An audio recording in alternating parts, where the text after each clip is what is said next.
Eat shit the monarchy. Eat shit the monarchy. That's our test. Are we making anything? Are we making little squiggles? We're making squiggles. I gotta face you, though, because I realized when I was listening to the last one, when I wasn't facing you, the audio was shit. This is very intimate now. I know. This Gotta, shit, I huddle just... over the same microphone. Over the same microphone. Do we just start now? Sure. Okay. Well, hi. My name is Jailene Diaz. I use any pronouns. My nails are currently painted black for goth pride and trans for trans pride. Who the fuck are you? Hi, I'm Sonny Carpenter. I also use any pronouns. You forgot to say your age. I don't always say my age. You don't? No. Well, I'm 23 for a few more days. I'm 24. I have your gift wrapped. It's upstairs. It's next to Owen's gift. And it's also wrapped upstairs. Why did that all feel like a threat? Because it is. Amazing. You're going to enjoy your fucking birthday. So anyway, our darling little book club, that's the name of what the fuck we're doing right now. And what did we read? Because I didn't write down the title of this. Or did I? Let me see. Yep, it's called The Secret, Book 9. Yep, Animorphs Book 9. Oh my god, this was a book. Oh my god, it's a Cassie POV. It's a Cassie POV! And Okay. it hit hard. Like always, Cassie's POV is everything. So I did write a summary. Yeah. It's not a great summary, but it is a summary. Because most of the plot happened within Cassie's, like, turmoil of things, and I wrote mostly, like, the plot things. Yeah, it was very moral based. Right. So Cassie and Rachel are working on Cassie's extra credit project because she's failing, or nearly failing, her science class. So they turn into mice to figure out why this poor mouse that they're using can't figure out why she can't get through this maze. And they figure it out that there's some wind blowing and it's fucking up her senses. But while they're mice, some boys come in and they start terrorizing all three of them. Because for whatever reason, Cassie and Rachel both decide to turn into mice. I don't know why that happened, other than... Rachel's an enabler. Yeah, Rachel's an enabler, It's yeah. been stated so much in this book specifically. I love it. So while they're terrorizing the poor mouse, the boys end up terrorizing one specific, the lab rat. So Cassie and Rachel terrorize the boys and scare the shit out of them. And then that scene cuts away. Amazing. It has nothing. I love it when they do shit like this, and then it doesn't come back until nearly the end of the book, where they start bringing these scenes back. Yeah, it's like a cold open. I appreciate it. Yeah, every time. That's exactly what it feels like, and it's usually kids getting up to shit. As kids do. As kids do. Well, anyway, they end up in a meeting because Tobias and Axe bring everyone together because Tobias and Axe are concerned about a logging company that has started setting up shop in a national forest outside of Cassie's home where Axe and Tobias live. And they're pretty sure to your company, but they want to make sure to your company, and the reason they're pretty sure to your company is because there's a force field around the base. Kind of sus. Kind of sus. Like, that wasn't the dead giveaway. It's just a little sus right there. But yeah, that was a thing. So the gang check it out first as wolves, and then they end up getting chased away. They were all wolves, or only some of them? I think only some of them were wolves. Because some of them were birds. That's what it was. Yeah. And they end up getting chased away with Dracon beams. So it's confirmed that they are Yorks. And they decide to make a plan to infiltrate, so that way they can figure out who. So what they realize is that they legally cannot be logging without a final vote. Because right now there's a council, and one person has voted in favor, one person has voted against, and there's a third person who's going to come out and check out the site and then vote. So they're trying to, so they don't know that yet. So they have to infiltrate to figure out all of this. Yeah, his name's like Farland. Farland. That's where I heard that name before. I think that's a character in Count of Monte Cristo. Anyway, we'll get to that when we get to the books we're reading section of this podcast. Because your girl's been playing it, huh? Yeah, my girl's been... Has she told you? Yeah. Yeah. It's a classic. I like it. Oh my god, I've never listened to it before, so I'm really stoked. But anyway, so they infiltrate a second time, and the way they infiltrate is they decide to turn into termites. But the issue is that everyone has PTSD from being ants. And it doesn't go away in this. So they turn into termites. They're like, we don't really know what's going on because they don't really feel anything that they did when they were ants. And then they get into the termite camp, and all of a sudden they are no longer their own people. They are just part of a system, the hive mind. Yeah, it was awesome. Fucking crazy. I hated it.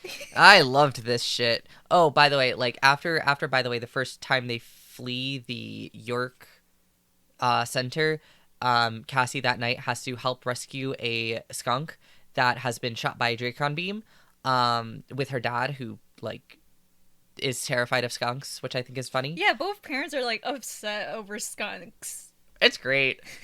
But so they rescue a skunk, and Cassie recognizes it as a Dracon beam burn, and the dad mentions that this skunk might have kits out there somewhere in the wild, and Cassie feels terrible. So when they go back the second time, Cassie's on the lookout for kits or a den or something. Yeah, like the A plot is like the lodging thing. The B plot is the skunks, and then the C plot might be like Cassie's internal like conflict. Exactly. There's a lot of shit going down in these books, right? So Cassie, as back to present day when they're all termites, Cassie realizing that they would be stuck as termites forever unless someone does something, she convinces her termite brain that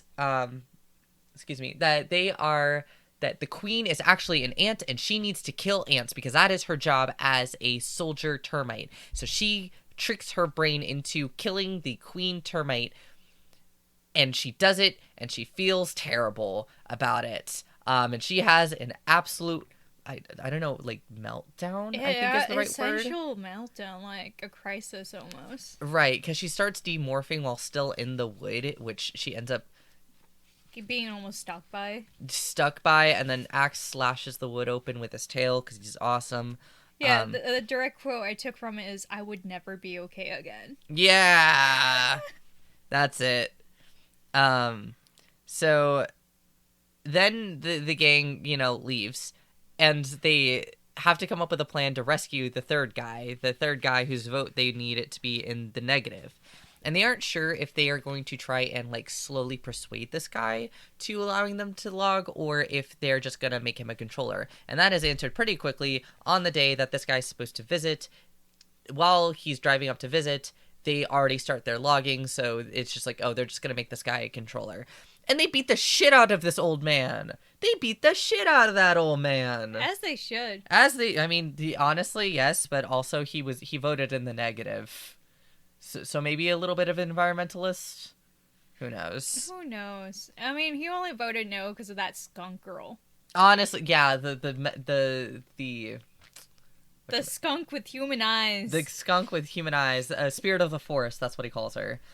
So yeah, other like B plot shit going on is that Cassie and her friends actually help take care of the skunks. They name them after the band members of the Ramones. Yeah, I put that down. And they rescue the council member, and he votes in the negative. Oh, and the other thing that's funny about how they rescue this, Cassie turns into a skunk, right? They've all acquired this mama skunk, so that way the kits can imprint on the mama skunk while they're taking care of them, because they didn't want Cassie didn't want the skunks babies imprinting on humans, because then they'd become dangerous to them. Like it'd be more dangerous for them to do that kind of stuff. So they all take turns taking care of them as skunk parents, as skunk mama. It's even funnier though, because Tobias can't take care of them, obviously, but so he watches them while the kids are in school, and makes sure that they don't leave the den or go too far, and keeps other predators away and that kind of stuff. Because Tobias killed one of them. Yeah, it's implied that he did a big old chomp. He was like, yeah, there's still 4 of them. And that turns into a fight between Cassie and Tobias, which is pretty sad. But it's interesting. And it's even funnier. So the way that they escape is that Cassie turns into a skunk and sprays the Visser, and some of the cronies, and they go insane over the smell and desperately want it gone. So they're like, so they blackmail him and say, if you let us go, then we will give you the cure. And Axe convinces him, because Axe fucking rolls a nat 20 on his intimidation check of, you know how hard it is to get smells out of spaceships. Here in the open air, sure, it'll be gone in a few weeks. But in a spaceship, in a vacuum, where you can't go anywhere and you're stuck. It was like, it was one of those things where I was like, I think I'd cave. Yeah, he described the smell as being fascinating and the worst thing he had ever sniffed. In his entire life. He said, I think I'm losing my mind. Yeah. And they have a moral debate about life and death and all of that. And then it's revealed that the cure that they ended up, trading to Visser 3 is, if you've ever been actually sprayed by a skunk, you know that the cure is tomato juice. That's not what they told Visser 3 the cure was. Grape juice. They said it was grape juice. They're going to be very purple and very stinky. Got him. Got him! Get fucking skunked. Get skunked! Should that be the episode name? Yes! I'll write it down. But anyway, some of your favorite quotes, other than the ones you've already said. I am going to first tell the warnings, because I wrote those down. I always forget that. Yeah, which was shocking, because Sony read this before me, and I usually read it and tell you what the warnings are, but for the last couple times, you've just been zooming by past. Yep. Page 5, there's a mouse morph, which I wrote down that it had internal fear and hunger, which hashtag trans life. Mm-hmm. Let's see here. Mid-page 14, it starts and then ends at page 15. There's the wolf morph. Page 30, there's an owl morph. And then page 34, there's a termite morph. That one's upsetting. Yeah, and canonically, Cassie is less than 5 foot tall. I read that and I was like, aw, Tulio height. I know, that's why I was like, I felt vindicated. Page 39, there's a human morph, which is Cassie coming back. Page 45 is the skunk morph. There's also a mention somewhere that Cassie turns into, like, a bird, but, like, there's no description of the gory bits. Yeah. So I did, it was just like, I turn into a bird, so I didn't add that into the warnings. Yeah. Yeah. So now do I do quotes? Now you do quotes. Okay. Jake and I are kind of like, we like each other. As in, like. Like is italicized, the last one. Yeah. Yeah, I appreciate it so much. Yeah, they like each other. Like. And then, wolves like to run. Yeah. And also, towards Axe's food stems, add engine oil to the list of things that He's tried. Of things that he shouldn't just eat that. No, he's not allowed to put anything in his mouth anymore. You have to watch him like a newborn. Honestly. And I wrote, allow me though, for real. I have to constantly be adding foods to my fucking list of shit I can't put in my system. Oh, yeah. And this is a quote from Marco. He said, I know the middle school years would be tough, but this is a little much. They're in middle school. I was trying to guess because we were like, it's obviously like either middle school or like really early high school. And I'm like, I'm pretty sure they're in middle school. They're in middle school, baby. Confirmed. Perfect homestuck reading age. I was gagged on the tea that I'm drinking here. It's Daily Beauty. It's lavender and blueberry. Are you trying to say that to get out of your mind what I said? Yep. Okay. Any other quotes? No, I don't have any quotes. I have a few statements and questions here and there, but I'll let you do your quotes and then we'll get to them. I have so many quotes. I'm very excited. Okay, so this is after they terrorized some boys with mice. And then we went to her house and gave her little sister a home prom. Business as usual. Yeah, I wrote down trauma with an arrow pointing perm. Aww. You're gonna have to tell me about that trauma. I will. Oh, and then this is my favorite quote that Cassie's ever said, and I don't think it's gonna get better from here. I will show up for my own wedding someday dressed in jeans and boots and socks that don't match. No, after that, there's a long expression of how much you love your best friend forever, and I wrote parentheses, no homo. No homo. Because she goes on, yeah, about how gorgeous her... Anyway. It's like several paragraphs. Well, like, all the other ones are just kind of like, yeah, they're my friend. This is said by Rachel to Marco. I don't look down on you for being short. I look down on you for being you. That hurt. That one was correct. That hurt. I feel that one in my soul sometimes. And what else was I gonna say? Oh, my favorite, just to remind me of my age constantly, I looked up some information on the internet. That's always dangerous. That one, it's just the way it was said in the context, I was like, I feel old. Because nowadays you just say I looked it up, and you know what that means. Yeah. But back then you looked at you went on your computer and you heard the dial-up tone, and you looked up some information on the internet. You looked up some information. Like a computer that's playing a dozen programs at once. I loved that one because now we just say there's a million tabs open in my head. Yeah. Or pop-up windows keep showing up. I'm still buffering. I say dial-up tones whenever I completely blank. You know, they'll beep, beep, beep, beep, crunch, crunch, crunch. It's the ringing, like, it, I don't know, it's more like a fax tone than it is a dial-up tone, but that's the one that I hear. Yeah. Yeah, oh god, the high-pitched ring. It's amazing. You should insert 2 of those audios.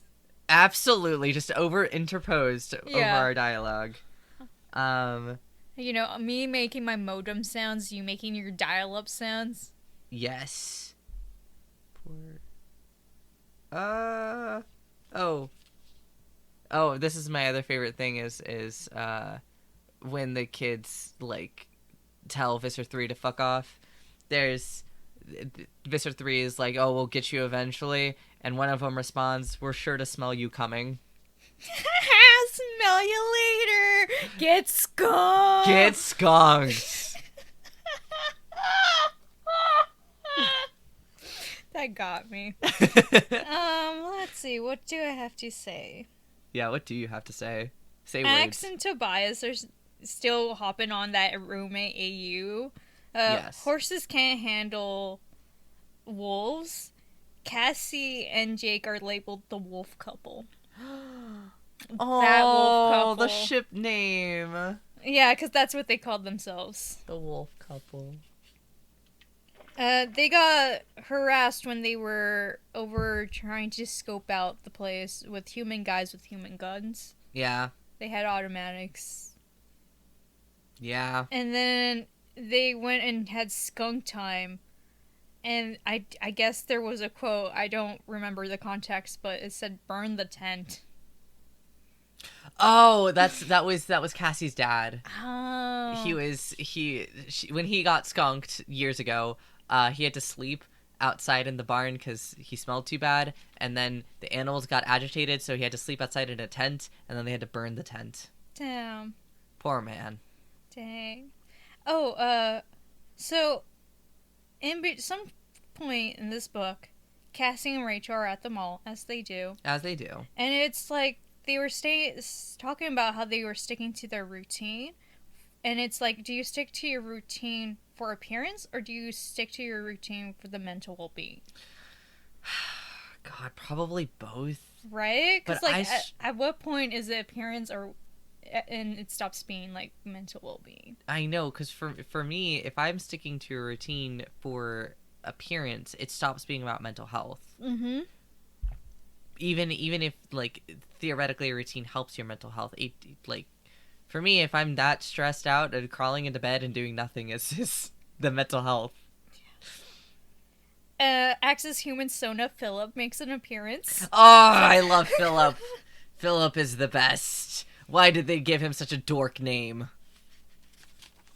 It's appropriate. He's the cousin. He's the cousin. And then apparently, I guess the logging company or something, it's called Dapson. And apparently that is also a curse word according to Axe. I loved that. It's a Yerk curse word. And Cassie, it's implied that when she killed the queen, committed genocide because the other termites wouldn't know what to do with themselves. I didn't want to look it up because I'm sure I'm full of shit, but typically the soldier ones are capable of becoming queens. Theoretically. But does a middle schooler without the access of internet know this? I know, and that's the thing that I was struggling with because I was like, yeah, that's what happens with bees. Yeah, that's what happens with bees. I'm like, yeah, they're just gonna make another fucking queen. It's fine. They'll be fine. I mean, there are cases with beehives that if there is no queen, then yeah, the hive dies. Right. Usually they have. So I don't know how much you know about bees and how much of a... Spit some bee facts. Okay, so what happens is... What happened was... a queen will have another, specific, one that they, work... The soldier one that they end up... that ends up becoming another queen. But the new queen does not leave the hive and make her own. The old queen does. Oh. And I thought that was the coolest fucking thing I've ever heard in my entire life. I want to write a million fantasy stories based off of that specific concept. Please do. I will read all of them. Anyway, bees are awesome, and I don't know why they make bugs the enemies in a lot of sci-fi stuff. That's all I have to say. Thank you. Anyway. And then I wrote Axe's special interest is steal human facts, and I enjoy that. Oh my god, he read an almanac. He's like, oh my gosh, I know the Olympics. I know the height of buildings. I know the per capita income of several countries. And also the vote was against Cop City, and it gave me Pompoko vibes. Yeah? Yeah. I felt like it was very Cop City-esque, you know? Yeah, you are right. That was, I liked Cassie's point. Okay, so this is where I'm going to get into, some questions. I didn't write down any questions. I wrote a few. How... do you Cassie was right, obviously, how do you get a logging permit for a national park? That seems dumb. That seems like you shouldn't be able to do stuff like that. Political gerrymandering. Yeah, bullshit. Absolutely. But the thing that really got me was Cassie getting into it with Marco about the reason why you would want to save the park. Yeah. And I would you be able to fight alongside someone who has the same goal for you, but for totally different reasons? Even fucked up reasons. It depends what those goals are and what those morals align. If your goal is to save a park, and someone wants to save a park because they're trying to, I don't know, do something, horrible and selfish, but you're saving a park because you think that, the park is important to the local ecosystem... Would you be able to do that? Because your goal, both of you have the same goal of saving a park. Yeah. But theirs is fucked up, and you guys have the same means. You're willing to do the same shit to save this park. It's just their goal, their motivations are different, so different from yours. If the greater end goal is aligned, then I think the motivation is second base for me. Absolutely. The answer is fuck yeah. I don't care what their reasoning is. I do it. It was just so interesting because I was because I'm in the same boat as Cassie. I would want to save the park for the animals, right? Yeah. I don't care about the Yerks or whatever, to be honest. Yeah, fuck those bitches. If I'm killing some Yerks in the process, then hell yeah. But, the goal is to save the park. Yerks again showing us ACAB. Yeah, absolutely. This series has just further implemented ACAM. Right? Every fucking time it's oh, a cop died. Don't worry, he was a Yerk. That's exactly how it feels. So that was that was a moral conundrum in this book that constantly kept up, which I really liked. But anyway, what are some of your questions? First off, since I mentioned Cop City, can you describe Cop City to the listeners? I don't know if I know more about Cop City than you. It's something they're trying to like mow down this like forest Yes. to build a fake town for cops to run simulated like things through like you know what Situations and conundrums, yeah. right, so like they'll have like rioters in quotes, like actors or other cops pretending to be rioters, so that way they can then act against those rioters and run simulations with real people in a real place. And it's a whole they're building a whole fake city to do this, Yeah. and destroying a park to do destroying a forest to do it. Mm-hmm. There's also like gonna be big old buildings with like stupid amount of like weapons and shit in there. So of course like there's protesters going on there down there. Can I just say how fucking ridiculous, like, that's just, I didn't realize about buildings of weapons. We're trying to like not have domestic terrorism be a thing. That does not seem like, that does not bode well for me. Yeah, it's like why would you just have like these weapons of war around? Like, that would be the easy, that would be the, oh my god, this is where I end up on a watch list. I gotta be careful what I say. Like, if I was gonna do some fucked up shit, that would be, that would be my start, yeah. This is a heist movie in the making, my friends. Honestly. But and anyway. then Pompoko is, oh? Hold on. Oh? Don't worry, we're still recording. Our Wi-Fi is down, so my computer's acting doing some funky stuff. Pompoko is a movie from Studio Ghibli that has raccoons, and it talks about deforestation. It's the raccoon movie that people know because their balls are huge. That's really it. I don't know this movie. I need to watch it now. It's really good. I was upset. I thought I was gonna hate the shit out of it, but I was like, no, this message slaps. This message fucking slaps. Okay, movie recommendation. Wolf Children. That one's fucking sad. I cry so much. It's not, but that's the thing, is it's like, it's not even, it's sad, but it's like bittersweet, you know? I guess. I mean, I cry so hard. I cry so hard. It's just like in the father died. Don't. Should I just? Yeah, you're just gonna have to edit that part out. No, it's okay. It happens at the very beginning. Okay, well, yeah, he dies. Yeah, he dies, and then from there, it is the most heartbreaking movie that you're gonna watch, aside from The struggles of a single mother. Yeah. Oh, I was gonna say oh god, what's it called? Grave of the Fireflies. Oh, that one also fucking hurts. Yeah, those two movies. Grave of the Fireflies is an actual tragedy, whereas Wolf Children is just like the tragedy of growing up. Yeah. One of them is directly. Yeah, it's important to watch. Yeah. Both of them had me in tears. But anyway. Your questions for me. I do have a question for you. Okay. Okay, so I don't know if you recall this part, but Okay. Jake and Cassie have an argument at some point when... So your hand was in a place and I was like, how I could just munch on it. Cassie and Jake end up having an argument after Cassie turns into a skunk to take care of the skunk babies without telling anybody, and she falls asleep in the den, and Millie stays asleep for 2 hours and almost gets stuck as a skunk. Yeah, that was intense. That was intense. They had this argument. How... I personally felt like it was a little short. How did you feel about it? Like, from a craft perspective?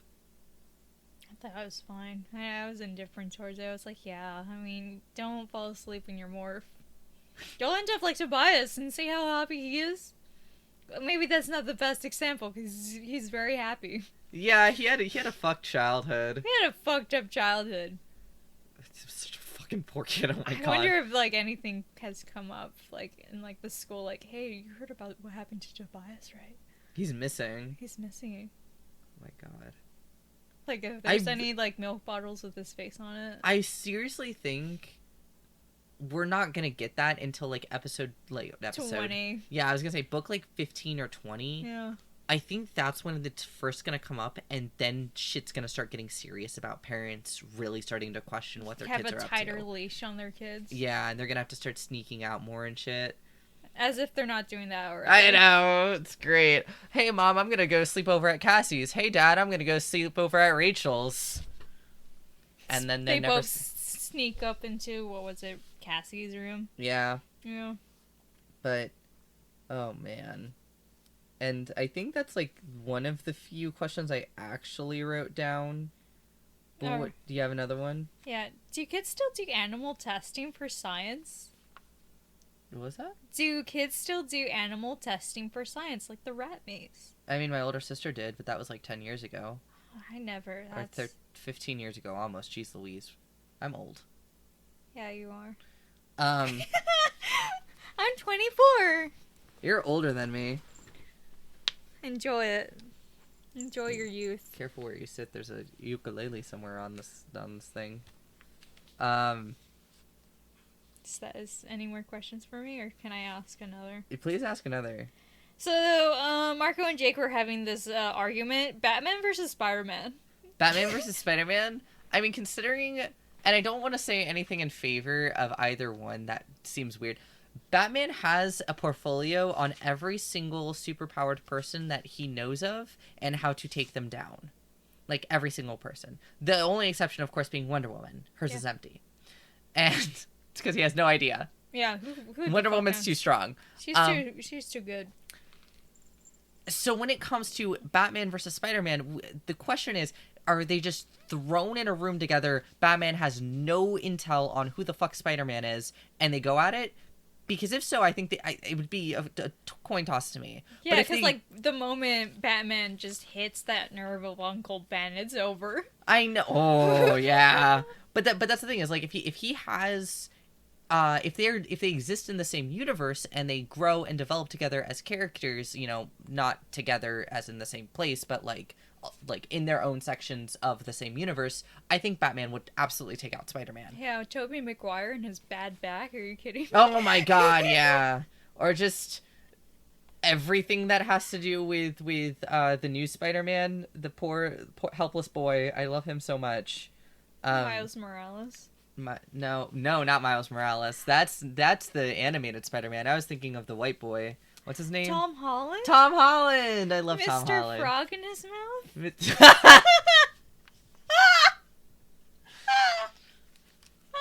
I hope Tom Holland has a great sense of humor. He probably does. He keeps doing these movies. He's gotta have it. I know. People keep making fun of him for dating Zendaya, and I'm like, you all wish you could.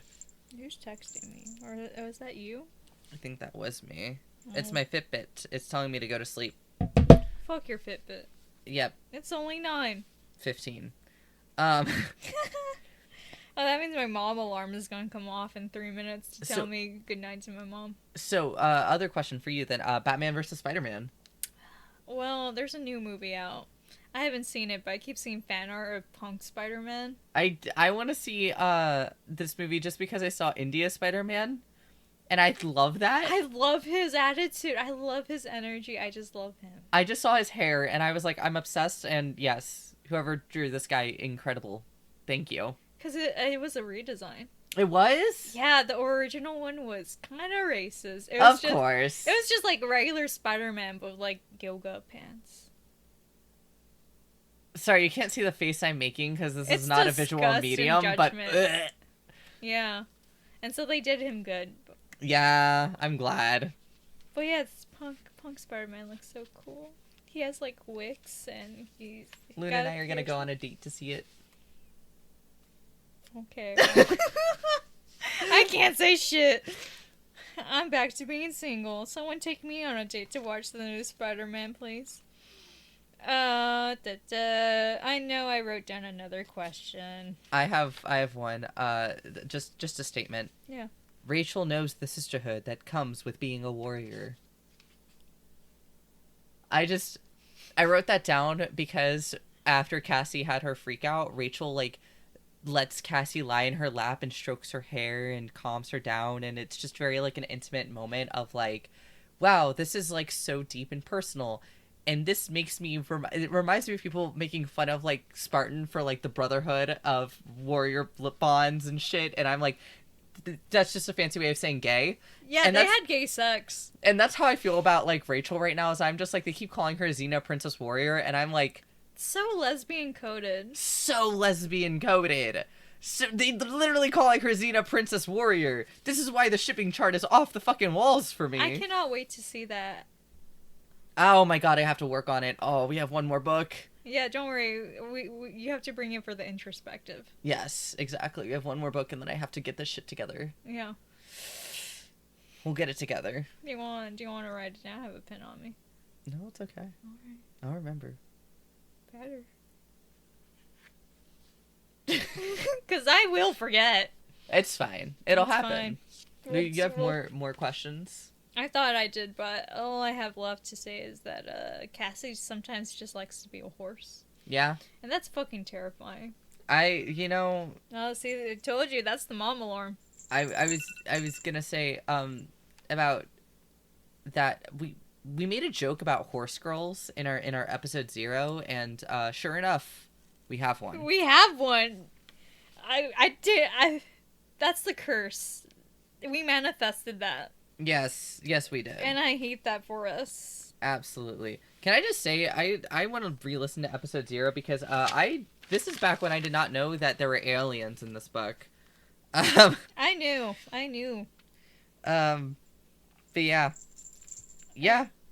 incredible. Have you read any new books in the last 2 weeks? In the last 2 weeks, I started reading The City We Became by N.K. Jemisin.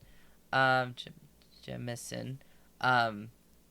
And I'm loving it so far. It's actually, I realized that I listened to the short story from her short story collection that this book is based off of, and I'm kind of stoked. When you meet every character is supposed to be a different borough of New York City. Oh. And oh my god, every character, I'm like, wow, you really embodied New York City with this one, huh? So great read so far. I'm only about 30% of the way in, but I'm listening to that one, and I'm also listening to The Count of Monte Cristo at the recommendation of my wife, and that one's also great.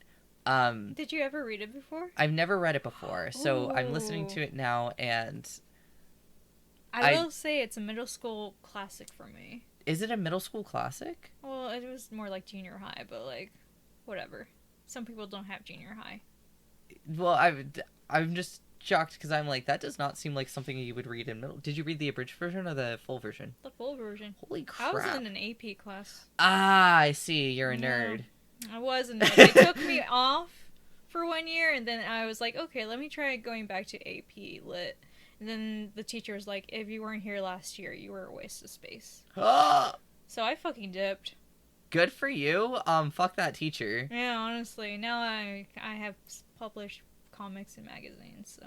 Yeah, so she was probably just old and bitter. He was probably just Yeah. old and bitter. Sorry for the gender coding on that one. Yeah, it's fine.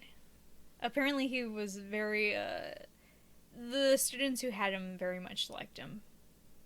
Okay. So I did feel a bit excluded, but he was also just some white guy, so do I really care? Yeah, that's... And then, now that I'm looking back, I'm thinking those students were also just rich white kids. Yeah. That's the problem that I have is the one kid, I had a teacher, everyone fucking hated him except one kid, and he was really rich and really white. And now I'm realizing why he liked him so much. They're the same type of person. No.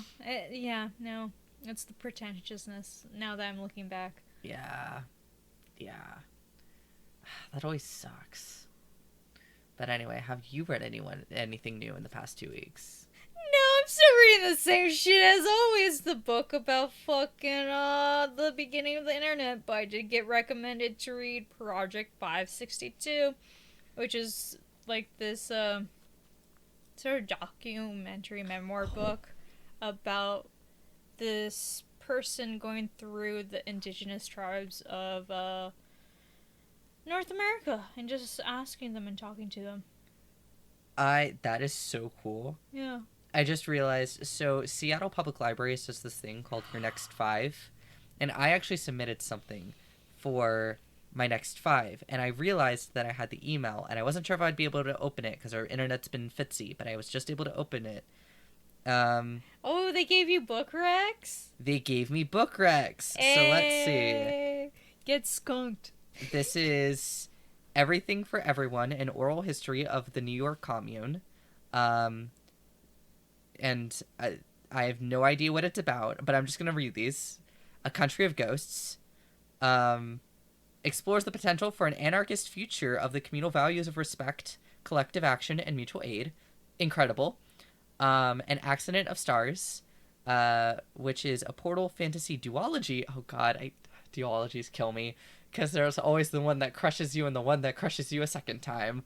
What are duologies? I'm not a lit major. So there's, you know what a trilogy is? Yes. Duo? Oh. So there's just 2. I just thought it was like a book and its sequel. I didn't know it had a pairing name. I didn't know they had a ship name. So sometimes, a book, a book and its sequel isn't necessarily a duology.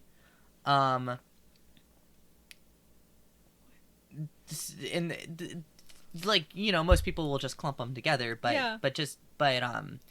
usually duologies are planned the same way trilogies are planned. Oh. So like when, you know, I'm writing a book right now and there's 5 that are planned, but so it's a series. But you know, a trilogy, you set out writing and you usually plan to write 3 books. And again, that's not always the case. Some people don't plan to write trilogies. They plan to write 1 book and then they're like, and it's now, I realize I should probably write a second book. Actually, I need to write a 3rd book. It keeps happening. Welcome to the writer's life. No Gods, No Monsters is the next one they recommended.